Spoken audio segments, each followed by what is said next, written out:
Hi friends, ನೋಡಿ ಇವತ್ತು ನಾನು ಪುಂಡಿ ಸೊಪ್ಪು 5 ಥರ ಕಾಳು ಹಾಕಿ ನಾನು ಪುಂಡಿ ಸೊಪ್ಪು ಮಾಡೋದು ತೋರಿಸ್ತೀನಿ. ಅಲಸಂದಿ, ಹೆಸರು, ಕಡಲೆಬೇಳೆ, ಶೇಂಗಾ,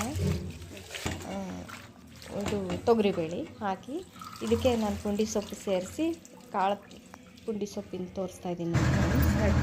ಇದಕ್ಕೆ 5 ಥರ ಕಾಳು ಹಾಕಿ ನೀರು ಪುಂಡಿ ಸೊಪ್ಪು ಹಾಕ್ತಾಯಿದ್ದೀನಿ. ಕುಕ್ಕರಲ್ಲಿ ನೀರು ಹಾಕ್ತೀನಿ. 5 ಥರ ಕಾಳು ಮನೇಲಿ ಯಾವ ಕಾಳು ಇರ್ತಾ ಒಂದು ಹಾಕಿ ಮಾಡಿ ಚೆನ್ನಾಗಿ ಬರುತ್ತೆ ನೋಡಿ. ಸಿಟಿ ಹೊಡಕ್ಕಿದ್ದೀನಿ ಈ ಥರ. ನೆಕ್ಸ್ಟ್ ನಾನು ಈ ಕಡೆ ಒಗ್ಗರಣೆ ಹಾಕಿದ್ದೀನಿ. ಎಣ್ಣೆ ಹಾಕಿದೆ, 1-2 ಸ್ಪೂನ್ ಎಣ್ಣೆ ಹಾಕಿ ಅದಕ್ಕೆ ಸಾಸಿವೆ ಜೀರಿಗೆ ಹಾಕಿ ಬೆಳ್ಳುಳ್ಳಿ ಹಾಕಿದ್ದೀನಿ. ಬೆಳ್ಳುಳ್ಳಿ ಹಾಕಿದ್ದೀನಿ. ಬೆಳ್ಳುಳ್ಳಿ ಹಾಕಿ ಕರಿಬೇವು ಹಾಕಿ ಆಮೇಲೆ ಈ ಕಡೆ ಕುದಿ ಬಂತು. ಸ್ವಲ್ಪ ಉಳ್ಳಾಗಡ್ಡಿ ಹಾಕ್ತೀನಿ. ಈಗ ನೋಡಿ ಕುಕ್ಕರ್ ಎಲ್ಲ ಕಾಳು ಸೊಪ್ಪು 5 ಥರ ಕಾಳು ಮನೆಯಲ್ಲಿ ಯಾವ ಇರ್ತಾವೆ ಅವ್ನು ಹಾಕ್ಬೋದು. ನಾನು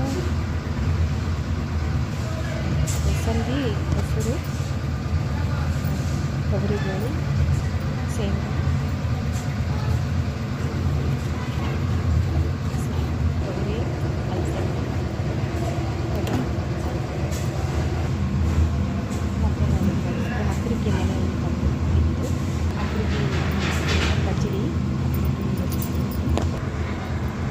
ಸ್ವಲ್ಪ ಉಳ್ಳಾಗಡ್ಡಿ, ಟೊಮಾಟೊ,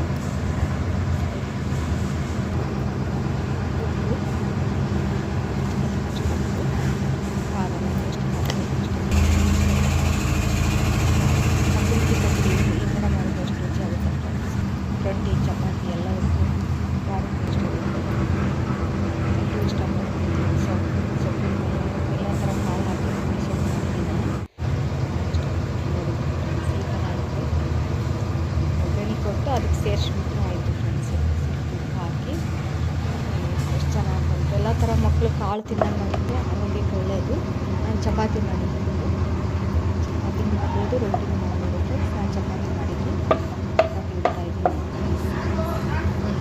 ನೀವು ಒಂದ್ಸರಿ ಮಾಡಿ 5 ಥರ ಕಾಳು ಮನೇಲಿ ಯಾವ ಥರ ಕಾಳು ಇರಲಿ 5 ಥರ ಕಾಳು ಹಾಕಿ ಅದಕ್ಕೆ ಪುಂಡಿ ಸೊಪ್ಪು ಹಾಕಿ. ಪುಂಡಿ ಸೊಪ್ಪು ಭಾಳ ಇದ್ದಿಲ್ಲ ಫ್ರೆಂಡ್ಸ್, ಅದಕ್ಕೆ ಒಂದು ಸೀಡು ಅದು ನೋಡಿ ಫ್ರೆಂಡ್ಸ್. ಚಪಾತಿ ಬೇಯಿಸಿದೆ ನೋಡಿ.